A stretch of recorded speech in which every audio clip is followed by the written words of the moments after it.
Jambo na habari za asubuhi msikilizaji, na karibu katika mchujo wa habari muhimu za leo kutoka Congo Post News. Mimi ni mtangazaji wako Idi George, ni kuletea taarifa zenye uzito kuhusu siasa, usalama, maendeleo na matukio mbalimbali yanayoendelea ndani na nje ya nchi ya Jamhuri ya Kidemokrasia ya Kongo. Katika toleo letu la leo la habari, serikali ya Jamhuri ya Kidemokrasia ya Kongo yapiga marufuku uzaji wa viwanja na mamiala yote ya ardhi katika maeneo yanayodhibitiwa na AFC M23 pamoja na maeneo yaliyo chini ya hali ya hatari ya kiusalama.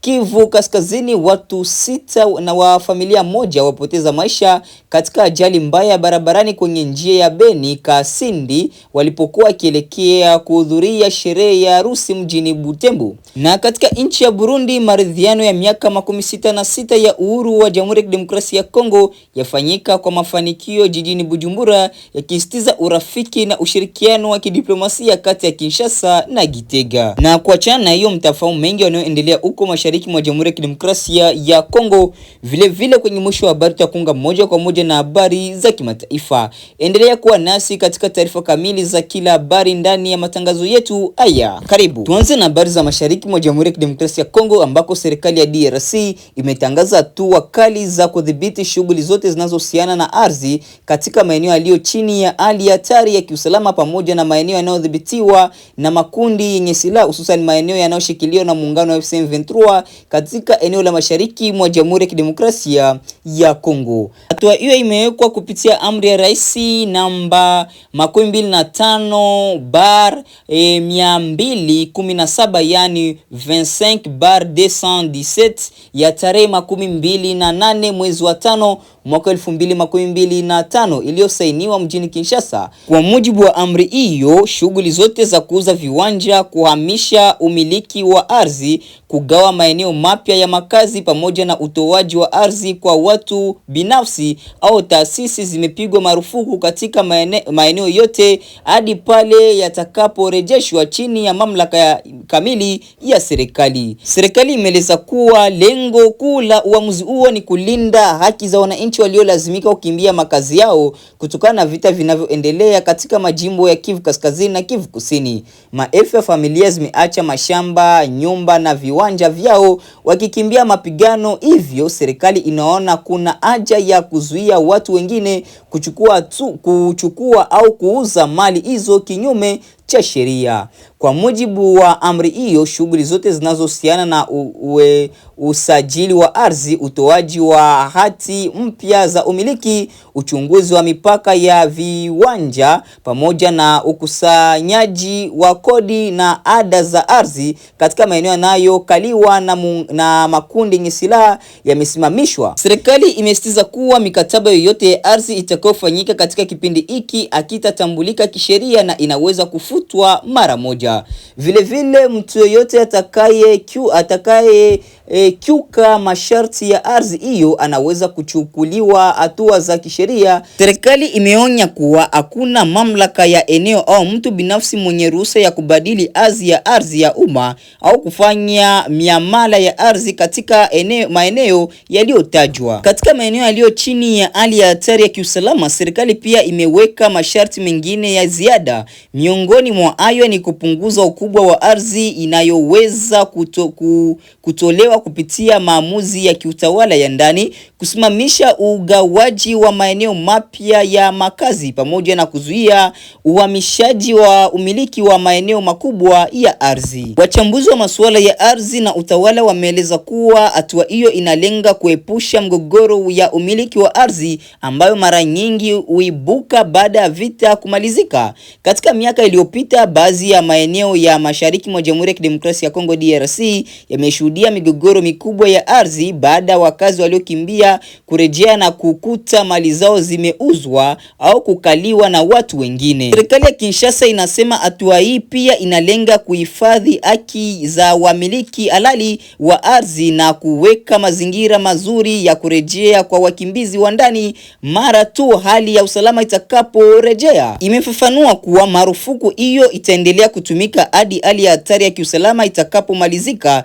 na serikali kutangaza rasmi kuwa maeneo yaliyokuwa chini ya makundi yenye silaha yamekombolewa. Kwa sasa hatua hiyo inaonekana kuwa sehemu ya mkakati mpana wa serikali wa kulinda mali za wananchi na kuzuia migogoro mipya ya ardhi katika juhudi za kurejesha amani mashariki mwa Jamhuri ya Kidemokrasia ya Kongo zikiendelea. Tujielekeze moja kwa moja katika mkoa wa Kivu Kaskazini ambako huzuni imetanda katika eneo la Beni mkoani Kivu Kaskazini baada ya ajali mbaya barabarani kugharimu maisha ya watu 6 wa familia moja.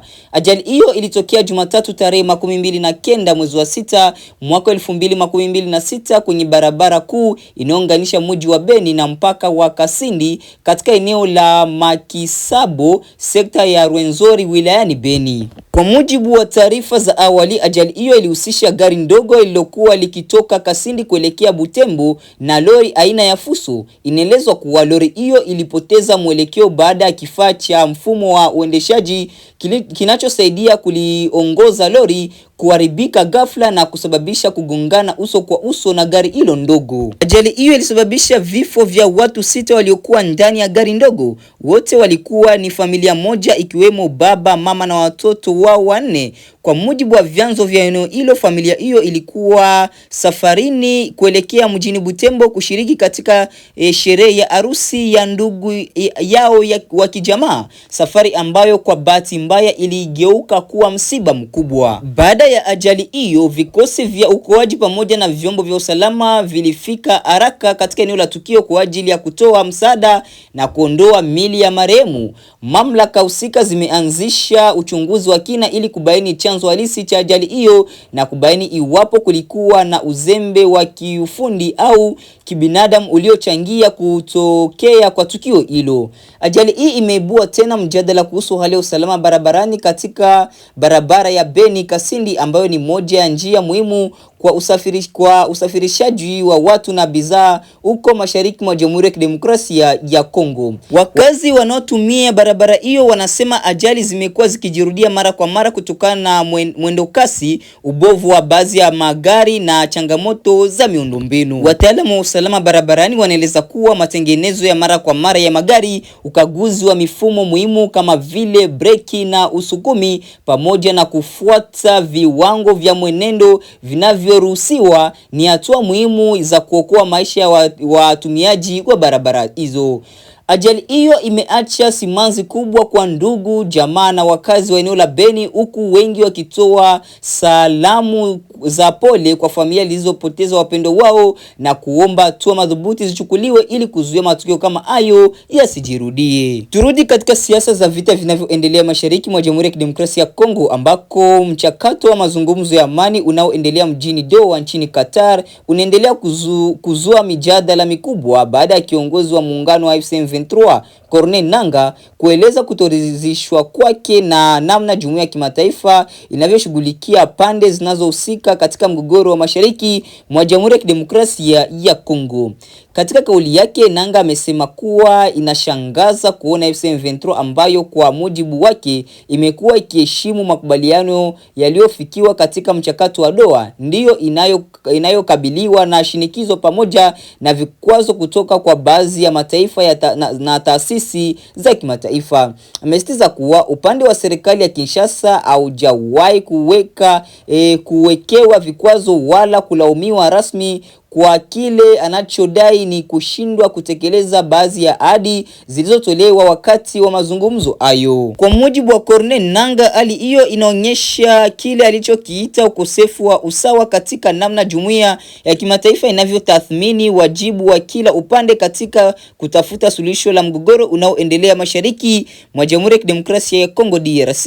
Amesema kuwa ikiwa lengo ni kufikia amani ya kudumu, basi pande zote zinapaswa kuhukumiwa kwa viwango vinavyofanana bila upendeleo. Kauli hiyo inakuja wakati juhudi za kidiplomasia zinazoongozwa na Qatar kwa kushirikiana na wadau wa kikanda na kimataifa zinaendelea kuwahimiza kusitishwa kwa mapigano na kurejesha mazungumzo ya kisiasa kati ya serikali ya Jamhuri ya Kidemokrasia ya Kongo na waasi wa AFC M23. Hata hivyo, hadi sasa serikali ya Kinshasa imeendelea kushikilia msimamo wake kwamba inataka kuheshimiwa kwa mamlaka ya dola na kurejeshwa kwa usalama katika katika maeneo yanayokumbwa na mapigano. Serikali pia imekuwa imesisitiza kuwa mazungumzo yote yanapaswa kuzingatia maslahi ya taifa na kuhifadhi umoja wa nchi. Wachambuzi wa masuala ya kisiasa wanaeleza kuwa mafanikio ya mchakato wa Doha yatategemea uwezo wa wapatanishi kuhakikisha pande zote zinapata fursa sawa ya kusikilizwa, huku utekelezaji wa makubaliano ukifuatiliwa kwa uwazi na uwajibikaji. Kwa sasa macho ya wananchi wa Jamhuri ya Kidemokrasia ya Kongo pamoja na jumuiya ya kimataifa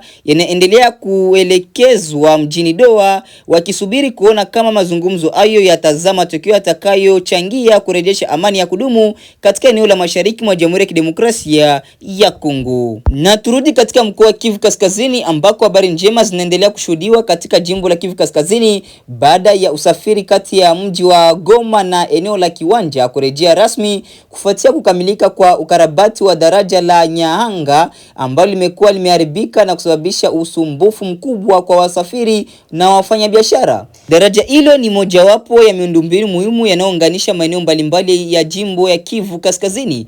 Kwa muda mrefu kuharibika kwake kulisababisha kuchelewesha kwa usafirishaji wa bidhaa, kuongezeka kwa gharama za usafiri na kuathiri shughuli za kiuchumi katika maeneo yanayolizunguka. Baada ya kukamilika kwa kazi za ukarabati, magari ya abiria, malori ya mizigo pamoja na pikipiki yameanza kupita tena katika barabara hiyo, hali iliyorejesha matumaini kwa wakazi na wafanyabiashara waliokuwa wakikabiliwa na changamoto za kufikisha bidhaa sokoni au kusafiri kati ya Goma, Ruchuru na maeneo mengine ya kaskazini mwa jimbo hilo. Wakazi wa maeneo hayo wameeleza kufurahishwa na kurejea kwa huduma za usafiri, wakisema hatua hiyo inarahisisha biashara, kupunguza gharama za usafirishaji na kuboresha upatikanaji wa bidhaa muhimu kama vile chakula, dawa na mahitaji mengine ya kila siku. Wafanyabiashara wameeleza kuwa kurejeshwa kwa mawasiliano ya barabara kutachochea tena shughuli za kiuchumi ambazo zilizorota kutokana na changamoto za usafiri. Wengi wao wanatumaini kuwa bidhaa zitaanza kufika kwa wakati, jambo litakalosaidia kupunguza upungufu wa bidhaa katika baadhi ya maeneo. Pamoja na maendeleo hayo, changamoto za usalama bado zinaendelea kuwa jambo la kuzingatiwa katika baadhi ya maeneo ya Kivu Kaskazini. Kwa hiyo wananchi wamezitaka mamlaka husika kuendelea kulinda miundombinu ya barabara na madaraja pamoja na kuhakikisha usalama wa watumiaji wa njia hizo unaimarishwa ili shughuli za kijamii na kiuchumi ziendelee bila vikwazo. Wachambuzi wa masuala ya maendeleo wanaeleza kuwa uwekezaji katika miundombinu ya usafiri ni nguzo muhimu ya kukuza uchumi na kuimarisha maisha ya wananchi, hasa katika maeneo yaliyoathiriwa na migogoro ya muda mrefu. Wanasema barabara na madaraja yanapokuwa katika hali nzuri, kuchochea biashara, kurahisisha utoaji wa huduma za afya na elimu na kuimarisha mshikamano kati ya jamii mbalimbali. Kwa sasa kurejea kwa usafiri kupitia daraja la Nyahanga kunachukuliwa kama hatua muhimu katika juhudi za kurejesha hali ya kawaida na kufufua uchumi wa maeneo yanayounganishwa na barabara ya Goma kuelekea Kiwanja. Kwa kumaliza taarifa toka nchini Jamhuri ya Kidemokrasia ya Kongo, wananchi wa Jamhuri ya Kidemokrasia ya Kongo wanaoishi nchini Burundi wameungana kuadhimisha miaka 66 ya uhuru wa taifa lao katika hafla iliyofanyika mjini Bujumbura. Sherehe hiyo haikuwa tu kumbukumbu ya siku ya kihistoria ya tarehe 30 Juin 1960 bali pia ilidhihirisha uhusiano wa kidiplomasia unaozidi kuimarika kati ya Jamhuri ya Kidemokrasia ya Kongo na Burundi. Maadhimisho hayo yalifanyika katika eneo la Village de Leopard inalopatikana Tingitingi jijini Bujumbura. Hafla hiyo ilihudhuriwa na wanadiplomasia mbalimbali waliothibitishwa nchini Burundi, viongozi wa serikali ya Burundi, wawakilishi wa mashirika ya kimataifa pamoja na mamia ya raia wa Kongo wanaoishi nchini Burundi. Miongoni mwa wageni wa heshima alikuwepo balozi wa Ubeljiji nchini Burundi, ambaye pamoja na wanadiplomasia wengine walishiriki katika hafla hiyo kama ishara ya kuunga mkono ushirikiano na urafiki kati ya mataifa hayo mawili. Mbali na kuadhimisha historia kupatikana kwa uhuru wa DRC, washiriki walisitiza umuhimu wa kuendelea kuimarisha uhusiano wa kirafiki kati ya Kinshasa na Gitega. Walisema ushirikiano huo ni muhimu muhimu sasa katika kipindi ambacho ukanda wa maziwa makuu unaendelea kukabiliwa na changamoto za kiusalama na kibinadamu. Sherehe hiyo ilipambwa na burudani mbalimbali za kitamaduni na kisasa zikiwemo maonyesho ya usanii, muziki, vipindi vya karaoke pamoja na uonyeshaji wa mechi za kombe la dunia FIFA 2026. Matukio hayo yaliwapa fursa wageni na wananchi kusherehekea pamoja katika mazingira ya mshikamano, urafiki na upendo. Katika hotuba na mazungumzo yaliyofanyika wakati wa hafla hiyo, viongozi wakilishi walikumbusha kuwa Burundi na Jamhuri ya Kidemokrasia ya Kongo zinaendelea kushirikiana katika nyanja mbalimbali ikiwemo usalama, biashara ya mipakani, ushirikiano wa kikanda pamoja na kushughulikia changamoto za kibinadamu zinazotokana na migogoro ya mashariki mwa Jamhuri ya Kidemokrasia ya Kongo. Kwa sasa Burundi inaendelea kuwahifadhi makumi ya maelfu ya wakimbizi kutoka Jamhuri ya Kidemokrasia ya Kongo waliokimbia mapigano. Hatua hiyo imeelezwa kuwa ni ishara ya mshikamano kati ya mataifa hayo mawili na dhamira ya pamoja ya kuendeleza amani, utulivu na uhusiano mwema wa ujirani. Wachambuzi wa masuala ya kidiplomasia wanaeleza kuwa maadhimisho kama haya yana nafasi muhimu katika kuimarisha mahusiano ya kimataifa. Mbali na kukumbusha historia ya taifa, yanatoa fursa kujenga ushirikiano mpya katika nyanja za uchumi, utamaduni, elimu na maendeleo. Kwa jumla, maadhimisho ya miaka 66 ya uhuru wa Jamhuri ya Kidemokrasia ya Kongo yalifanyika mjini Bujumbura yameonyesha kuwa urafiki kati ya Kinshasa na Gitega unaendelea kuimarika. Yamekuwa pia na ujumbe wa matumaini kwamba kupitia ushirikiano wa karibu, mataifa ya ukanda wa maziwa makuu yanaweza kuendelea kujenga amani na maendeleo na mshikamano kwa manufaa ya wananchi wake. Baada ya kusikia taarifa zetu mbalimbali kutoka nchini Jamhuri ya Kidemokrasia ya Kongo, mpendo wa msikilizaji na mtazamaji, basi acha niseme asante na acha nikungie moja kwa moja na habari za kimataifa. Karibu msikilizaji, tunathamini maoni yako. Unachotakiwa kufanya ni kutuandikia ujumbe mfupi kwenye kurasa zetu za mitandao mbalimbali ya kijamii, ikiwa ni pamoja na Facebook, Instagram na hata YouTube, nami nitausoma ujumbe wako kadri muda utakavyo ni ruhusu. Wajumbe wawili wa Marekani wamewasili mjini Doha kwa mazungumzo na wapatanishi na maafisa wa Qatar kuhusu kutekeleza makubaliano ya awali ya kuvimaliza vita vya Iran. Grace Kabogo anaarifu zaidi katika taarifa ifuatayo. Msemaji wa Wizara ya Mambo ya Nje ya Qatar, Majed Al-Ansari, amesema mjumbe maalum wa Marekani katika eneo la Mashariki ya Kati Steve Witkoff na mshauri wa Trump Jared Kushner wamewasili leo katika taifa hilo la Ghuba, ingawa hakutokuwa na mazungumzo ya moja kwa moja kati ya Marekani na Iran yaliyopangwa kufanyika Doha. The talks will be around mazungumzo yatahusu masuala yote ya kikanda, ikiwemo mazungumzo na Iran lakini pia na Lebanon.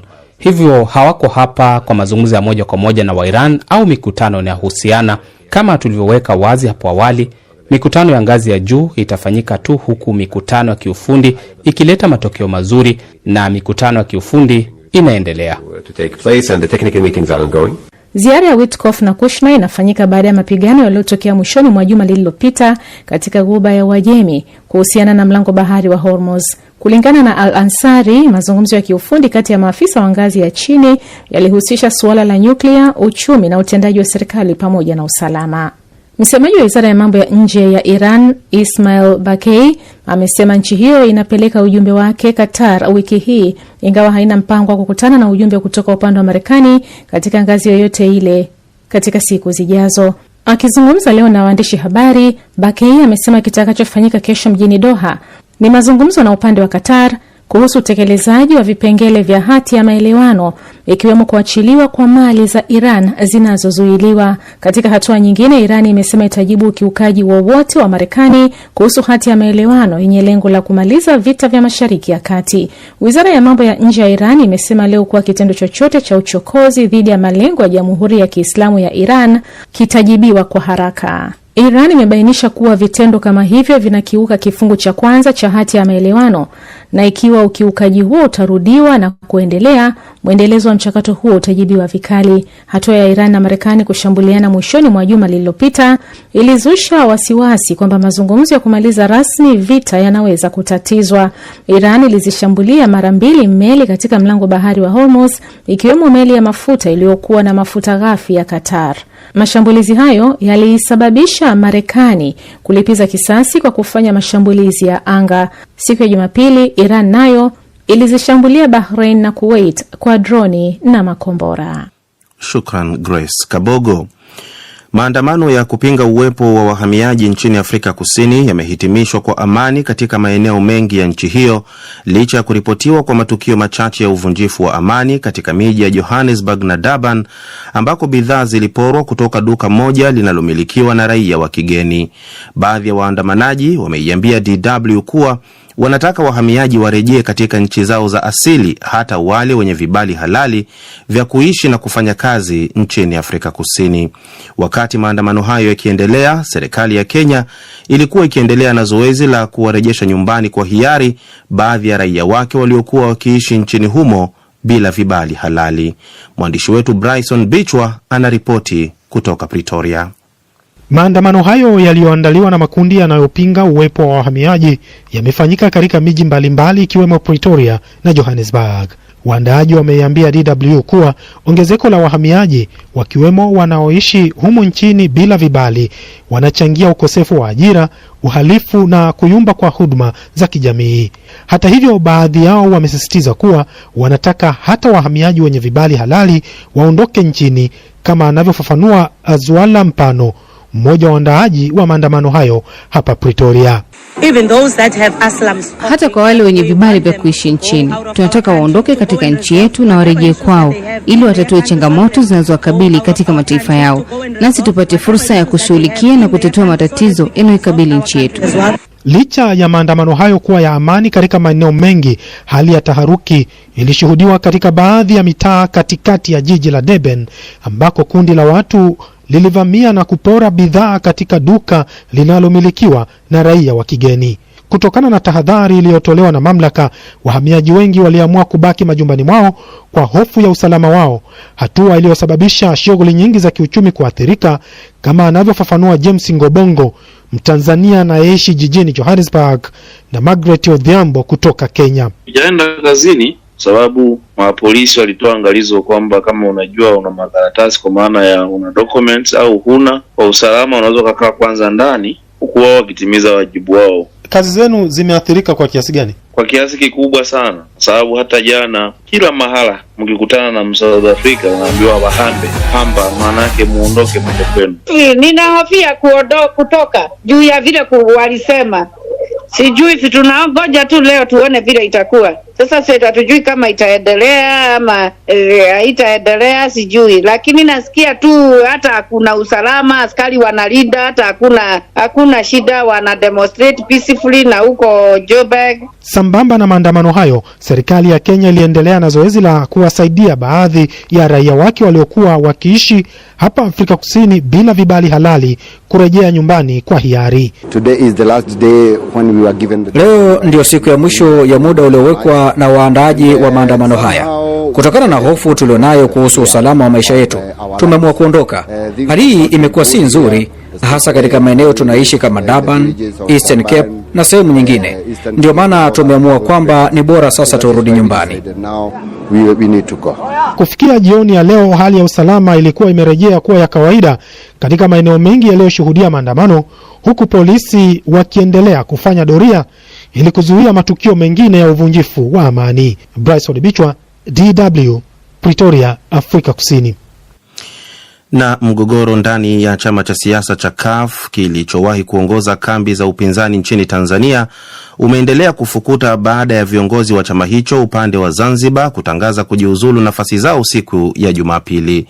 Hatua hii imekuja ikiwa ni siku chache tu baada ya wanachama wengine kufika katika ofisi za msajili wa vyama vya siasa nchini Tanzania wakipinga uongozi wa mwenyekiti mpya wa chama hicho Mirambo Yusuf. Mwandishi wetu wa Dar es Salaam Florence Majani amezungumza na bwana Yusuf Mirambo na kwanza alitaka kujua kwa kina chanzo cha mgogoro huo. Hilo jambo nilikuwa nalijua toka kabla. Wale ni wanachama ambao kwanza wamekuwa na mapenzi makubwa na mwenyekiti wetu mstaafu Profesa Ibrahim Haruna Lipumba, na kwa mapenzi hayo hawakupenda mzee aondoke, lakini pia wanachama wale wakawa na hoja kwamba mchakato wa uchaguzi ulifanyika kwa tofauti na michakato inavyotakiwa, ukawa na haraka sana. Lakini la tatu, mgombea ambao wao tena wakaweka imani kwamba ndio aweze kushinda kuwa mwenyekiti, kwa bahati mbaya tena akawa amepata kura ambazo hazikutosha, hakuwa mwenyekiti. Kwa hivyo yeye yule mgombea ndio sasa akawakusanya na kuweka vikao mbalimbali. Taarifa za vikao vyao nilikuwa napata, na ndio akafikia sasa hatua ya kupeleka barua kwa msajili ya kulalamikia mchakato wa uchaguzi na kutaka uchaguzi ubatilishwe ili urudiwe. Sasa tunaona kwamba kuna kundi hili moja ambalo liko upande wako na kuna hilo kundi ambalo bado tunaona liko upande wa Profesa Lipumba. Unadhani chama kiko katika usalama kutokana na migogoro inayoendelea kwa sasa hivi? Chama kipo salama kwa sababu kwanza hilo ni kundi ambalo limesema lenyewe halikubali uongozi, lakini linakikubali chama. Kwa kuwa linakikubali chama, manake tukiingia kwenye uchaguzi watapigia kura mgombea wa chama. Kwa hivyo chama iko salama, lakini pia hoja zao wanaziibua na kuzipeleka katika taratibu za kisheria, hawafanyi vurugu. Pia ni chama kiko salama, kwa sababu moja ya hoja pia wanalalamika, wanasema mimi nimewekwa na CCM, natumikia CCM. Hiyo pia ni hoja yao. Kwa hivyo baadaye wakija kubaini kwamba sio kweli, sijawahi kuwa CCM, sijawahi kuwa hata kwenye vijana wa CCM na sintoweza kuwa CCM. Mheshimiwa Mirambo, CUF ni miongoni mwa vyama vikongwe vya upinzani hapa nchini, hilo kila mmoja analifahamu. Unadhani kwa migogoro hii bado chama hichi kina nafasi kujijenga upya na kurejesha ushawishi wake chini ya uongozi wako? Chama kina uwezo wa kujijenga upya na kurudisha ushawishi hata zaidi chini ya uongozi wangu, kwa sababu chama kinajengwa kupitia kwanza wanachama, pili wananchi. Bado naona Zanzibar jana viongozi 15, 16 hivi na wenyewe wamejiuzulu nafasi zao za uongozi na kutangaza kukiama chama. Viongozi wa Zanzibar ambao wamekihama chama ni kama hawa walioenda kwa msajili, leo hawajahama chama, lakini unaweza ukashtukia hata leo au kesho wakatangaza wamehama chama. Wale na hawa ni kundi moja, ni kundi lenye fikra moja, lenye wazo moja. Sasa wamefanya maamuzi yao hayo. Mheshimiwa Mirambo, unadhani kuna nafasi ya maridhiano kati ya pande zinazokinzana, yaani upande wa Profesa Lipumba ambaye amemaliza muda wake na wewe, au mgawanyiko huu umefikia hatua ngumu kabisa ya kurekebishwa? Hatua sio ngumu na inawezekana kabisa kufanya maridhiano, na ni jambo ambalo mimi tayari nilikuwa nimekwisha lianza. Nikaanza kuzungumza na baadhi ya watu katika kundi hilo, lakini unapata shida, mtu unazungumza naye asubuhi lakini jioni anakwenda kuandika mambo ambayo yanaenda tofauti na mlivyozungumza. Kwa hivyo ni watu ambao wao binafsi bado hawajajiandaa na maridhiano.